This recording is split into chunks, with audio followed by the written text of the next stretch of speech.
Gabon entzule eta beti bezala aldez aurretik mila esker hor bestaldean egoteagatik. Datuzenez, Eusko Ikaskuntzaren nahi inguruetan zaude, non eta Radio Vitorian.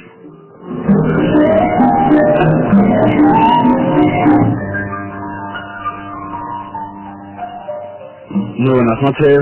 Hoy hablamos de la segunda localidad alavesa en número de habitantes, Llodio, Laudio, municipio al norte de Álava, localidad industrial a las orillas del Nervión, localidad que no siempre ha pertenecido a Álava y que en sus quehaceres cotidianos, como es normal, mira hacia la capital de Vizcaya, hacia Bilbao. Comenzamos.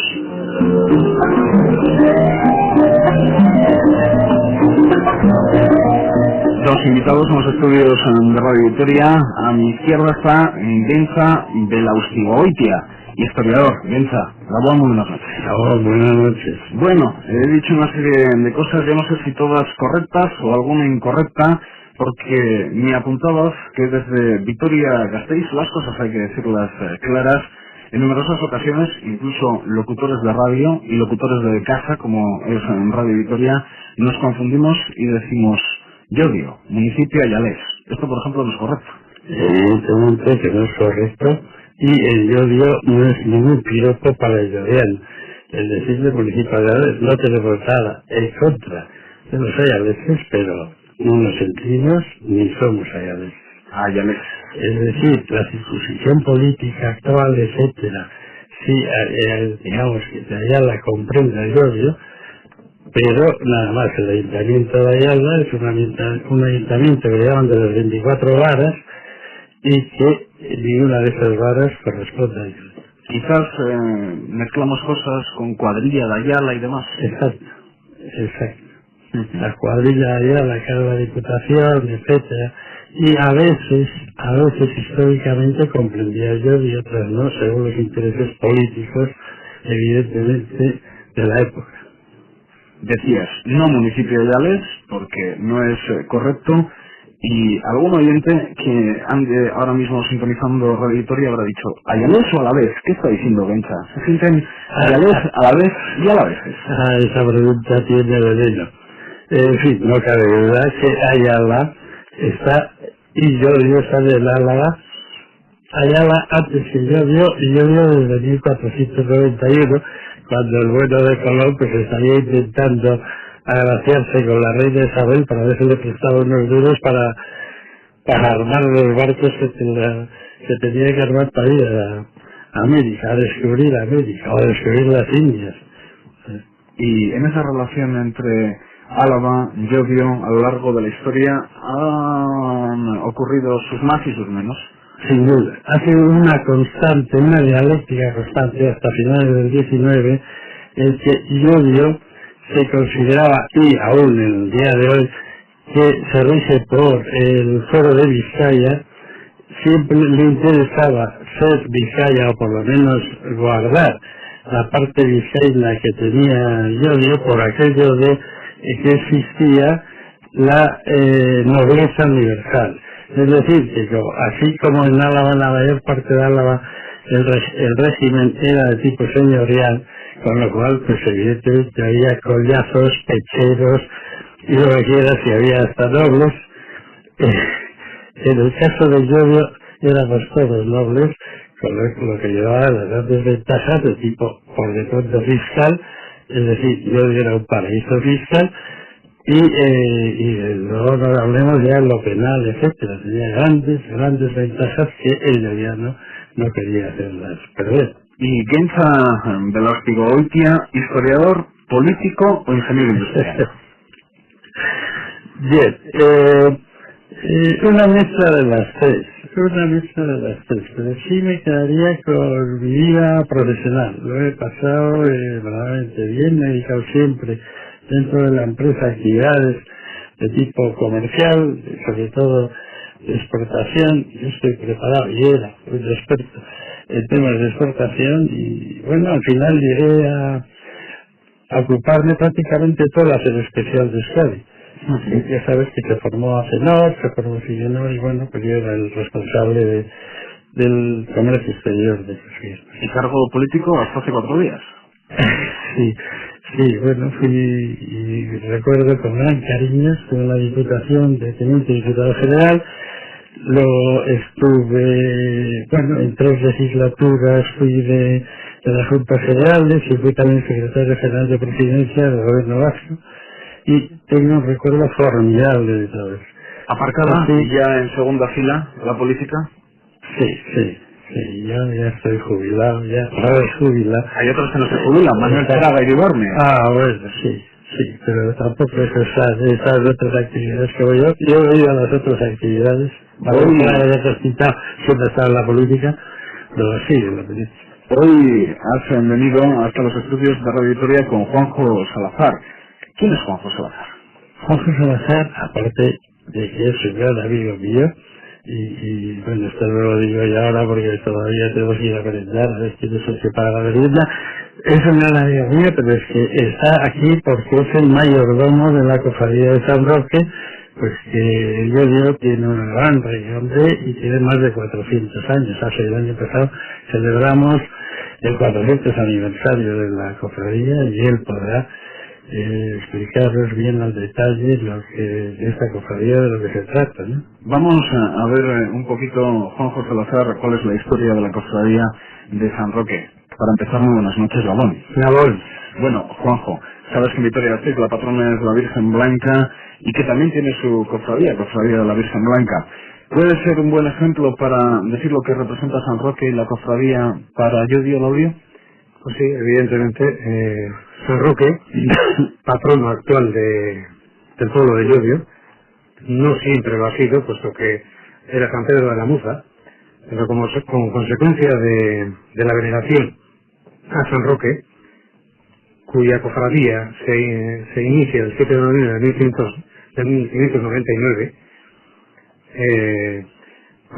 San Roque toma esa particularidad.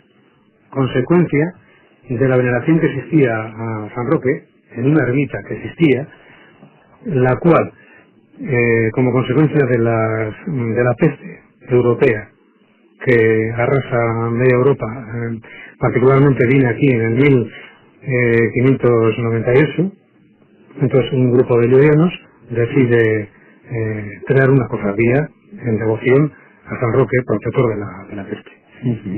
De ahí la historia y el comienzo de la historia de la cofradía de San Roque. Llama mucho la atención cómo muchas de las costumbres de los cofrades se mantienen todavía hoy en día. Me imagino que las cofradías, muchas de ellas creadas hace siglos, como es el caso de la cofradía de San Roque, tenían costumbres, pero costumbres que se han perdido. Sin embargo, la cofradía de San Roque todavía mantiene unos actos muy concretos sobre los que giran también las fiestas de la localidad de Laudio. ¿Cómo ha sido posible que llegue hasta nuestros días costumbres como esa comida de la cofradía, con los mismos alimentos que antaño y demás? Bueno, pensamos que la tradición de los llodianos pues ha sido la parte fundamental de esta tradición, y supongo que todas las gentes que en Llodio han seguido la trayectoria de San Roque y su veneración pues han permitido que efectivamente hasta nuestros días llegue esta realización. Porque ¿cuántos cofrades tiene actualmente la cofradía? Pues exactamente 368. Es un número importante para estar en el comienzo del siglo XXI.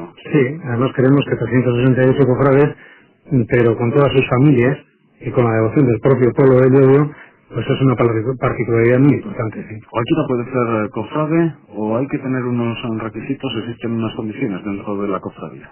Pues sí, pueden ser cofrades todos los llodianos, mayores de 18 años, que soliciten la entrada en la misma. Volvemos a la historia de Llodio, de Laudio, en Guencha, y hablamos de una localidad que actualmente tiene sobre unos 20.000 habitantes. Ese es el número que se maneja siempre con el caso de la segunda localidad a la vez en número de habitantes, pero imagino que no siempre ha sido así. No sé si era un pueblo, un pequeño pueblo, a orillas del río Nervión. Evidentemente, pero Álava era pequeño.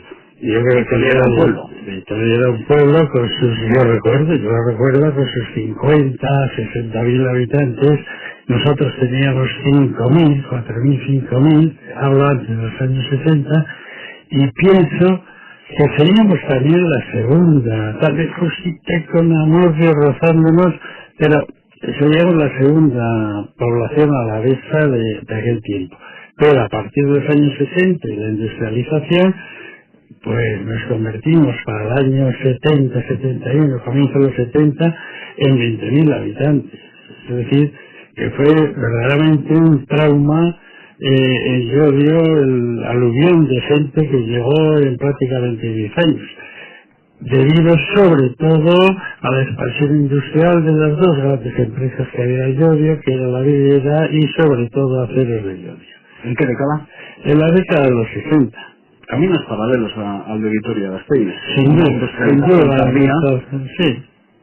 Sí, se compara, por ejemplo, con la capital vizcaína, con Bilbao, una industrialización tardía, finales de los 50, 60, 70. De hecho, pues toda la industrialización de Llodio y gran parte de la de Vitoria-Gasteiz son industriales guipuzcoanos, vizcaínos, y el Llodio por su cercanía a la metrópoli que es Bilbao económica, pues prácticamente tanto la vidriera como Aceros de Llodio pues fue capital vizcaíno y dirección vizcaína también. Y antes de esa industrialización, ¿qué era Llodio? Muy bueno. Era un entrañable pueblo, ahora también es, pero con P mayúscula, antes era con T minúscula, con un gran sabor rural. ¿Tú lo conociste así? Yo nací en Llodio, me eduqué mis primeras letras en Llodio también, a las monjas y los frailes, etcétera. Es decir, que yo tengo vivencias de lo que era aquel Llodio. En ese impacto visual de la industria. Exacto. Imagino que el entorno entre montes... Muy rural, y el ambiente rural, y nosotros los que vivíamos en el centro, pues eso, pues tal vez teníamos aspectos más espabilados, etcétera, que los que se cortaban el pelo al cero con una mechita por aquí delante, que eran los de los caseríos que bajaban, pero eran todos compañeros, amigos, etcétera, y compañeros de estudios, ¿no? Y no, todo muy bien. Desde luego que la imagen de la localidad del Audio ha cambiado y cambiará porque han llegado también tiempos difíciles en la industria y en el tipo de industria que tenía la localidad, la reconversión, momentos que se han pasado, ¿no? De alguna manera... Sí, el pueblo está estabilizado, en el pueblo gracias a Dios que tenemos centros de formación, yo creo que bueno, de calidad excepcional, como es la Escuela de Formación Profesional, institutos, etcétera, donde se forma la juventud, que luego logran encontrar la vía pues para llevar una vida normal y de trabajo, ¿no? Nos hablaba Juanjo de la cofradía de San Roque. ¿Eres cofrade? Sí. ¿Cómo pasa de padres a hijos el ser cofrade? Bien, yo como con mi hijo, pues esto lo explicará luego Juanjo más detalladamente, pero yo por ejemplo en la mesa y el lugar que me ocupa, yo a mi derecha tengo pues un hijo mío, mi hijo mayor, que lo malo es, si uno puede entrar al detalle, que tenemos espacios muy estrechos y yo peso 115 kilos y mi hijo 120, con lo cual creamos un problema familiar y a la vez pues a la dirección de la cofradía para ver si resuelve por este problema. Pero dicho esto, nada, como ha dicho Juanjo, chico con 18 años y tiene esa culpa, evidentemente tiene que tener luego, si quiere comer en la cofradía, que es pues una comida de año, pues por ahora están las plazas reservadas, ocupadas, pues como los que caben, ¿no? 350, etcétera. Porque ¿dónde se come, Juanjo? Se come en el pórtico de la iglesia, dentro de la muta. Y aquel pórtico tiene los metros cuadrados que tiene. Y ese pórtico tiene los metros cuadrados que tiene, efectivamente, pero afortunadamente, a partir del 400 aniversario, cuando ha sido, diríamos, el boom de la propia cofradía, pues estamos solventando bien el asunto, de tal forma que los vacíos, diríamos, lógicos de enfermedad, de trabajo, etcétera, etcétera, permiten que los nuevos cofrades, aspirantes, entren en la cofradía. Vemos que el ritmo es como de 10 o 12 cofrades anuales, de incremento, independientemente de los fallos. Ya ves que Juan no quiere resolver problemas del espacio, etcétera, pero sí, insistiremos. Cofradía de San Roque, que como decías, ha cumplido 400 años. Juanjo, eres mayordomo. ¿Qué hace un mayordomo? ¿Cuál es su papel? ¿Cuál es su responsabilidad dentro de la cofradía? Bueno, pues según las reglas originales de la cofradía, que datan, como decimos, del 1599, el mayordomo pues es diríamos, el presidente, el que dirige la cofradía, pero llegado a nuestros tiempos, se ha convertido en vitalicio. Es decir, que desde hace 100 años los mayordomos son vitalicios. Es decir, continúan mientras el cuerpo aguante, ¿no? Como decimos, ¿no? Entonces, el fundamento, la labor fundamental del mayordomo es dirigir la cofradía, llevar las cuentas de la misma, llevar el control, desde luego con un equipo, como son 2 vicemayordomos y un secretario, y esa es, diríamos, la permanente de la cofradía. ¿Qué parte hay de tradición y qué parte hay de devoción al ser cofrade? Bueno, pues pensamos que hay mucho de devoción, creo yo, aunque los tiempos no acompañen, pero la particularidad de la participación, yo creo, sinceramente, que es de devoción al gobierno. Porque, me pregunto, ser cofrade no será tan sencillo como un día al año voy a comer y ya he cumplido. Bueno, esa es la lucha que tenemos, o que yo pretendo, y durante mi mandato he querido hacerlo a través de una serie de libros y particularidades que hemos hecho, tratando de alabar el espíritu de la cofradía, de tal forma que el cofrade no se limite simplemente a la comida de la cofradía, ¿no? Y de ahí pasamos el día, ¿no? La cofradía tiene una serie de actos anuales, pensemos que es una cofradía religiosa, y como tal, pues tiene sus particularidades, ¿no? No vamos a hablar ya de tiempos pasados, pero en las actuales, y lo que pretendemos es que este cofrade participe en todos los actos. Los actos de la cofradía son innumerables durante el año. Vamos a hablar del Día de San Roque, misa. Actualmente tenemos una peculiaridad en nuestro local de la cofradía, en el cual pues se reparten unas insignias a los que han cumplido 50 años de devoción a esta cofradía. Luego tenemos la misa de difuntos, luego tenemos actos sociales durante el año, luego tenemos efectivamente el Día de la Cofradía, que es la procesión que sube al santo y que participa luego en la comida de hermandad, y pues efectivamente hay una serie de actos de los cuales queremos que todo cofrade se sienta atraído por la misma y participe en los mismos. Yo digo al Laudio, la veis como Laudioarras que sois, una localidad con costumbres muy marcadas, con una identidad propia muy marcada, que la persona que ha llegado desde otros territorios rápidamente se ha dado cuenta de cuáles son las características, las cuestiones que marcan la identidad de Llodio, o no. O es una localidad que, cierto es, tiene su historia, tiene sus costumbres, pero que bueno, que no es muy marcada en su identidad. Ojo, puede ser un poco complicada la pregunta. Yo sinceramente creo que esa pregunta Gencha la debe contestar. Gencha, ¿me han pasado la pelota? Exactamente, sí. Gencha es la persona idónea. Sinceramente sí percibo que Llodio imprime un cierto carácter, etcétera, y que las gentes que, digamos, han venido invitadas a trabajar desde los años 60, sobre todo los hijos, están completamente integrados en el ambiente de Llodio en todos sus aspectos. Sabes que hay localidades, lugares del planeta más marcados o menos marcados por su identidad, y en los cuales pues es más difícil o menos difícil ver en qué ambiente te vas a mover a partir de ahí. Yo no sé en ese sentido, y conociendo que el mestizaje es una de las características del Llodio actual, en esa relación y con identidad propia, si es un pueblo que ha mantenido esa identidad propia o es un pueblo que se ha diluido. No, yo creo que ha mantenido su identidad propia y a la vez ha sabido absorber e integrar a gran parte de las gentes de otros territorios que han venido.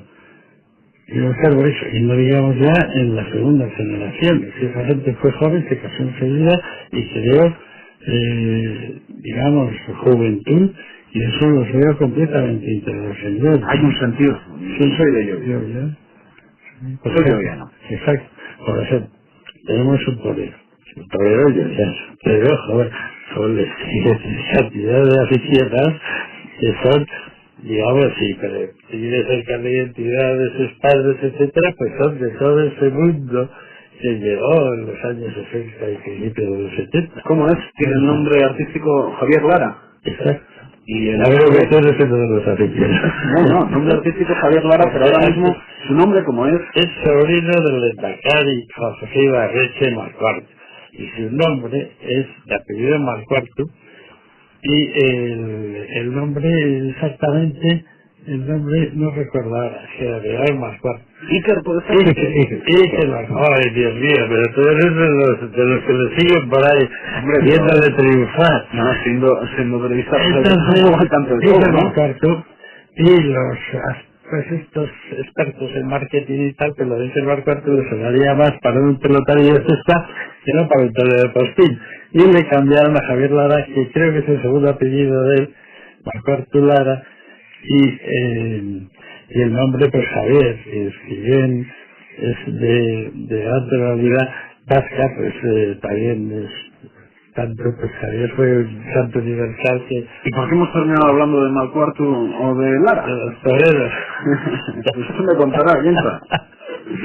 No, como exponente de cómo converge en todo ese mundo, tal vez de distintas culturas, pues como un muchacho de la localidad, pues es una figura dentro de todo el mundo joven, lo cual pues también es un elemento de cohesión dentro de lo que yo por cierto que hemos tenido toreros de postín varios veces a lo largo por lo menos de mi vida, y no quiero citar al Califa, que fue pues la bomba. Lo que pasa es que una mala jornada pues le apartó un poco de los ruedos. Eso será porque existe y existía afición a los toros en Llodio. Yo que sí, yo siempre existe.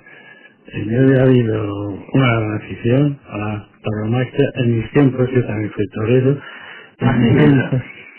¿Y por qué esa afición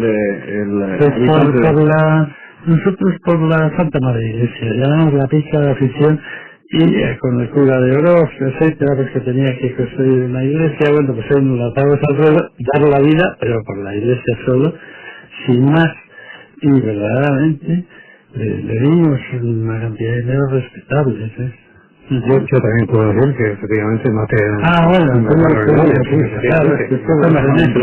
claro, porque como él Juanjo, ahora no es por mejorar, yo veo una vaquilla que hago corriendo y ustedes me dicen que los dos han tenido sus quinitos. No, es un poco consecuencia de la tradición taurina de Llodio, efectivamente, pero consecuencia de la necesidad que tuvo el pueblo, y esto viene de tiempos del Marqués, de colaborar con el asilo de Llodio. Entonces se creó una comisión, la cual elegía pues dos matadores noveles que participasen en la becerrada de Llodio, la cual ha cumplido exactamente 56 años, 57, no sé exactamente. Y de esa forma se celebraba una gran corrida en la cual participaba todo el pueblo, pero vamos, con un ambiente excepcional, en la cual se elegían dos jóvenes del pueblo, mataban los sendos becerros, y toda la cantidad económica que se recaudaba como consecuencia de esta celebración iba para la fiesta hospital de Llodio. Ha dicho el Marqués. ¿Quién era el Marqués? Bueno, vuelvo a insistir y transferirse la pelota a Urquiz. Le paso a Guencha, erudito y conocedor perfectamente historiador del tema de Llodio. Montijo y Llodio. ¿Cómo es esto? Sí, bueno, la influencia de Urquijo y Llodio a partir de la final de la Segunda Carlista es total. Pero es una familia de la localidad, es una familia que llega a Llodio. Es una familia, como tú bien dices antes, es ayalesa, pero como el primer marqués de Urquijo, sus primeras letras, etcétera, las estudió en Llodio, tuvo un gran arraigo con Llodio, aparte que tenía parientes también. Entonces decide, a partir de cuando le dan el marquesado para Amadeo Saboya, pues sería 1870, ¿verdad?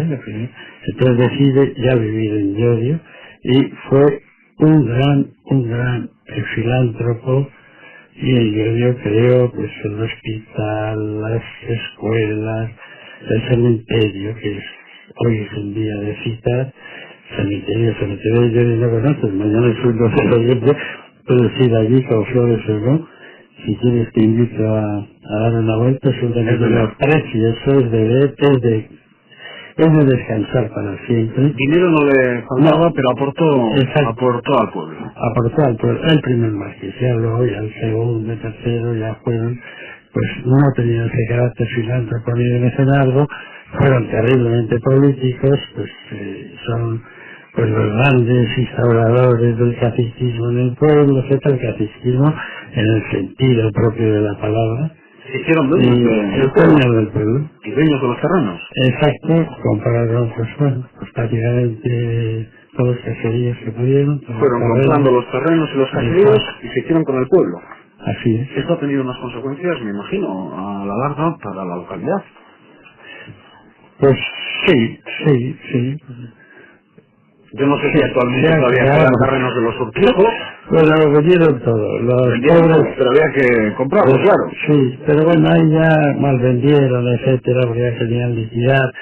El pobre marqués de Urquijo, Manolo Sierra, el que al parecer pues su yerno, etcétera, lo mató, y a la marquesa, esa gente prácticamente mal liquidó todas las propiedades que tenían en el pueblo, con lo cual el pueblo se benefició.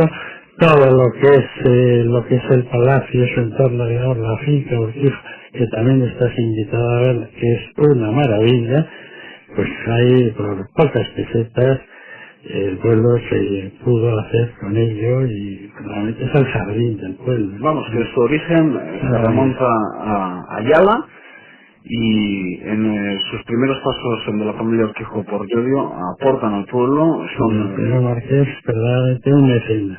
Hombre de pueblo, pero luego la historia termina como terminé, como hemos conocido, porque ya de los Urquijo, ¿qué queda? Pues hombre, quedan el marqués de Urquijo, el chico hijo de la malograda Marita Urquijo y el Manolo Sierra, el hijo y la hija que vende bisutería, que se va a casar con una americana, etcétera. Sin ningún tipo de relación. Pero ni sin ningún tipo. Ni creo que ya desde la edad de unos 10 años o 12, eso ni conocen el pueblo. Se les habrá olvidado. A lo largo de la historia, estas personas con nombre, seguro que pasaron también en su vida por la cofradía, de alguna u otra manera. En los libros... el gran continuador de la cofradía es el segundo marqués de Urquijo, que es el que cuando todas las cofradías decaen, etcétera, este la mantiene. El pollo que comemos, por ejemplo, dentro del menú, pues en su día fue un regalo del segundo marqués de Urquijo. Y con pollo se quedaron. Sí. No, sí, la ermita actual de San Roque fue obra del segundo marqués, como comentamos.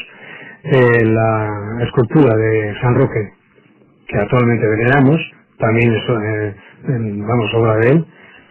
Y bueno, efectivamente fue una lanzadera en aquella época de cara a la cofradía, ¿sí? Porque él evidentemente participó en la misma, y como dice Bencha, el factor del pollo, pues el pollo, que era un artículo de lujo en su momento, pues parece ser que fue incorporado a la cofradía como consecuencia de posiblemente la exigencia, no vamos a llamar exigencia, pero la particularidad del marqués de Urquijo, que dijera, oye, vamos a poner el pollo aquí en esta cofradía. ¿Sí? Nombres ilustres que te comentaba Juanjo a lo largo de la historia, ¿se ven? ¿Habéis destacado algunos nombres que a lo largo de la historia han sido parte de la cofradía? Pues que recuerdes. Pues bueno, como comentamos, la cofradía era Yo no sé, el Endacari, quizás sí lo sé, sí, claro, el Endacari es pero cofrade. aparte de lo que tiene que ver con la actualidad. Aparte del Marqués de Urquijo que comentamos, no ha habido gente destacada, ¿no? Lo que sí tenemos actualmente, como decimos, es el Endacari, en el alcalde de Llodio, Pablo Grostiaga. Tenemos cofrades en Venezuela, tenemos cofrades en México, en Australia. Pero vamos, gente destacada, Gonza, creo que para particularizar, El normal es gente del pueblo. exactamente. Gente muy destacada, pero del pueblo. Por cierto, ahora que estoy hablando con dos llodianos, nunca me ha quedado claro si Alessanco era de Llodio o no era de Llodio. Era de Llodio. Era de Llodio. Lo que pasa es que, claro, en los cromos, Era de Llodio. en los cromos de la época, igual ponía Bilbao. Chato Núñez, jugador también de la Atleti. Ese es de Tolosa. Ese es de Ese es de Tolosa, pero está muy a gusto, Llodio. Bueno, pues Alessanco, que por cierto también, yo digo, a muchos de ustedes, claro, luego les aparece, no sé cómo va a ser las partidas, pero nacido en Bilbao. Sí, lo que pasa es que ya sabes, el parto en el hospital y si no tiene cuidado a la familia, pues ahí te lo dejan. Pues nacido en Baracaldo, por ejemplo, en Baracaldo. Sí. Y otros, yo siempre he tenido cuidado y eso que hemos tenido dificultades, para, digamos, en Llodio. Para darle carpetazo al tema de los Urquijo, vamos, que ahora hay muchos Urquijos. Llodio. Urquijo es un apellido que proviene de un barrio de Oquendo. Y todos no son del mismo tronco. Bueno, en su origen puede que sí, pero... Y tal vez, bueno, hay unos que vinieron antes del Marqués de Urquijo, pero ante la atracción del Marqués de Urquijo y la industrialización primaria de Llodio, como fue la tejera, como fue la fábrica de harinas, como fue que había pues un ambiente comercial, ya bajaron muchos Urquijos de Oquendo a Llodio, digamos el siglo XIX. Vamos, no nos tenemos que confundir, es que vemos un Urquijo, no es que esté forrado de dinero por todos lados y sea marqués, ¿no? Por lo tanto no le invites a comer sin saber bien lo de... Porque si uno coge el listín de Llodio se puede encontrar con muchos Urquijos. Sí. Bueno, saltamos un poco en cuestiones que tienen que ver con Llodio, saltando también entre la cofradía y la historia. Yo sé que Vincha ha estado muy relacionado con la capital alavesa, también por sus quehaceres, por sus responsabilidades políticas. ¿Qué ocurre con Llodio en su relación con la capital alavesa? ¿Qué ocurre con la capital alavesa en su relación con Llodio? ¿Por qué ese desconocimiento que tienen tanto los laudioarras hacia los gastistarras como los vitorianos tenemos desconocimiento hacia los llodianos? ¿Por qué esa distancia tan pequeña en kilómetros, pero a la vez tan abismal en conocimientos, en relación, Bien. Creo que el problema está tomando aspectos que se pueden decir de solución. Actualmente hay unos 5 autobuses diarios para poder venir aquí, etcétera. Pero no vamos a pensar en un mes ascendente. De Llodio a Bilbao hay 64 trenes diarios en 25 minutos y en 20 minutos estás en Bilbao. Bilbao, metrópoli económica que tiene el Corte Inglés. Y perdón por la verdad, ahora ya tiene el Corte Inglés. y antes es Bilbondo. Exacto. Y había otra cosa que era increíble, que solo observaba yo, que es que todos los autobuses que iban a Cruces, al hospital de Cruces, salían del Corte Inglés, de la zona. O sea que para la gente era una maravilla poder ir primero a Cruces, o primero al Corte Inglés y luego a Cruces, todo en un palmo, y poder estar allí con todos los paisanos. Las conversaciones que yo oía de todas estas gentes que te hablaba antes, pues que tienen, o que provienen de Palencia, de Burgos, etcétera, tenían ya todo un sistema de relación con Cruces, donde se encontraba con los paisanos, etcétera, etcétera. Sí, y eso lo he vivido yo. Y Bilbao tiene otra cosa, el Athletic. No, pero esos son los de Llodio. Ahí sí que puedo darte un poco que extraño, pues hay una especie culturalmente de derivaciones. De repente apareció una peña, la peña de Real Madrid. Dios mío, ¿qué fue aquello? Digo, pero ¿qué es esto? Todo el mundo decía, pero ¿qué será de esto? De la peña de Real Madrid, luego del Barcelona, luego de tal, hasta hay una peña del Alavés, ¿no? No, tenga cuidado, porque ya sabes que el Deportivo Alavés está por encima del Athletic y no es casualidad, ya en los últimos años. Eso ya hablamos de historia y cosas de esas, ¿no? Pero están la cercanía de las comunicaciones con las comunicaciones pero también pasa en Ollón. Ollón tiene muy cerquita Logroño, pero el habitante de Ollón mira hacia Vitoria, a pesar de esa cercanía con Logroño. Otra serie de cuestiones también, quizás no haber estado a lo largo de toda su historia en territorio a la vez, tener diferentes fueros, tiene que haber otra serie de cuestiones. Sin duda, pero sobre todo yo creo que ha sido la distancia y la dificultad de comunicación. Y el venir a Vitoria, para entre yo y se pasó una obligación molesta de venir a hacer alguna cosa de tipo administrativo, de dinero, algo de dinero, que le den dinero, que le tenga que pagar algo. Por lo tanto, ¿se ha corregido eso? Por ejemplo, Llodio es una ciudad bastante autónoma en el día a día en las sí, con Diputación. No cabe duda que las oficinas que puso la Diputación de Llodio han aliviado completamente ese un poco sentimiento del disgusto de identificar Vitoria con una lata, ¿me entiendes? Y Quincha, en esa pregunta que le hacía al principio, usted como persona que ha estudiado la historia de su pueblo, conoce a sus vecinos, a la veces sí, a la veces no, a la veces de Llodio, ¿cómo? Hay un chiste, ¿verdad? Con sinceridad. No, con sinceridad no me molesta para nada ser a la vez. Nada. Ser.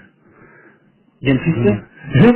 Porque ahora recuerdo una vez que estuve en la avenida Zumalacárregui, haciendo un programa en directo, cuando yo les pregunté sobre las relaciones entre la capital y la segunda localidad del territorio, Llodio, me decían, era un bar, en la avenida de Zumalacárregui. No, aquí que solemos comentar sobre si invierte Álava en Llodio y demás. No, cuando sobra una baldosa en Vitoria la traen para Llodio y la ponen. No, eso es muy ácido, ¿no?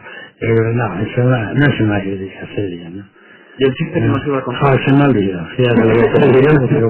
¿Cómo ve las inversiones realizadas por la Diputación Foral de Álava? ¿Cómo ha sido el tratamiento a lo largo de los años? Lo que usted ha conocido y lo que ha visto en los libros de historia, en las inversiones, en la relación, por ejemplo, con la Diputación Foral de Álava. No, la Diputación ha mejorado mucho, pero actualmente, digamos, de la época post-franquista, etcétera, ha ido mejorando muchísimo las relaciones. En épocas anteriores... Pero eso era de chiste, nada.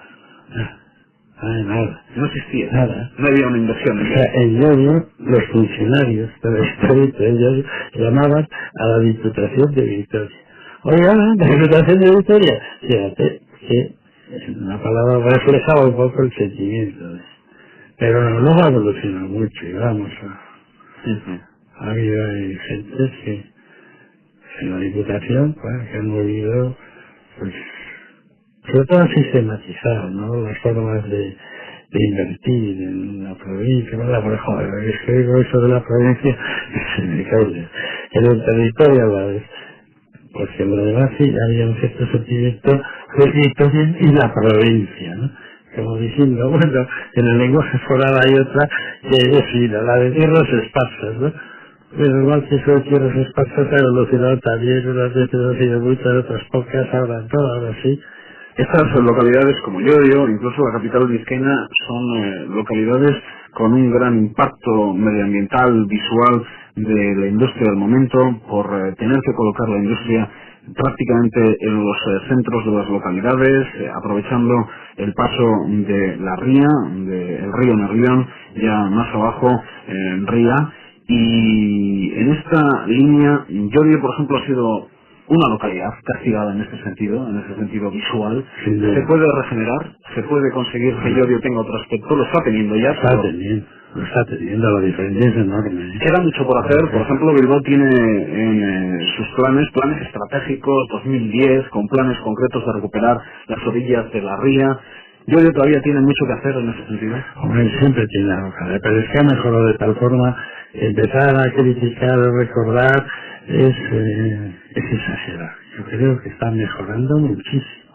muchísimo, y no digamos ¿Qué se nada hace? cuando ¿Se retira la industria a las orillas de...? No, por de pronto las normativas son muchísimo más severas, por de pronto las grandes industrias que polucionaban han desaparecido, ya, por poner el ejemplo, Placeres de Llodio,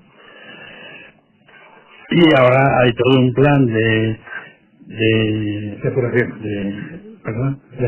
de depuración, de centrales depuradoras, etcétera, que lo dejará el Alto Nervión en una situación pues de medio ambiente verdaderamente excepcional. Han tenido cambios como la Rico Plaza, la plaza central del pueblo, totalmente renovada.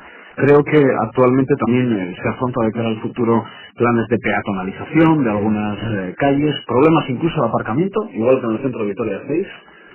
Sí. Actualmente, ¿cuáles son esos retos que usted, por cierto, tuvo responsabilidad política en el ayuntamiento? Ah, sí, tuve varios años. Antes se me ha olvidado y me iba a dormir pensando que se me había olvidado que estuve 6 años he estado de concejal del ayuntamiento. ¿Qué retos tiene? Por ejemplo, otras localidades alavesas, Agurain, Salvatierra, que es una de las localidades más importantes, quiere crecer el número de habitantes, están intentando potenciar dentro de su capacidad las visitas, el turismo, también afrontan un polígono industrial nuevo. Cada localidad tiene sus planes. Ahí yo veo qué retos. Bueno, yo veo por de pronto carreras industriales de buscar, lo demás está ya prácticamente saturado, con lo cual ¿hay posibilidades donde...? Sí, hay posibilidades si se recalifican ciertos terrenos, etcétera, y otros que ya hay, y el tipo de industria también, si se puede seleccionar. Porque claro, si puedes, una industria que necesita pues espacios enormes a la vez, pero no, yo creo que en ese camino lo están tomando muy en serio. Sí. En el campo cultural también es una localidad que tiene sus inquietudes. En el deportivo Lamurrio anda por encima, siempre en las categorías. Sí, pero bueno, Juanjo, no te viene el Lamurrio. ¿Tú no jugaste en el Lamurrio, Juanjo? No. El Llodio sí. El Llodio. Pero quiero decir, el Lamurrio ha ido buscando oriundos y tal. Yo diría que ha sido más de cantera, y claro, de cantera, pues, que le pasa como la tuya ahora, ¿no? De cantera, pues ahí estás en la primera regional y tal, si va a la Murcia, pues sale mucho en el periódico, pero de Amurrio me parece que es el que pica los billetes, así, ¿no?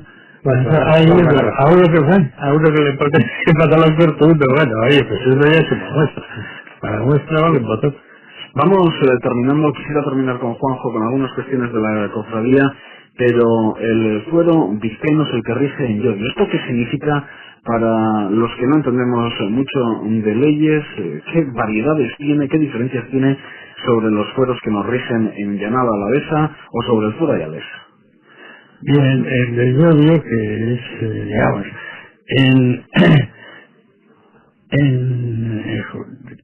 de tipo, digamos, privado, es las ventajas o desventajas, por lo menos particularidades que tiene. Pues, por ejemplo, es importante, tanto como la Ayalés, en cuestiones de herencias.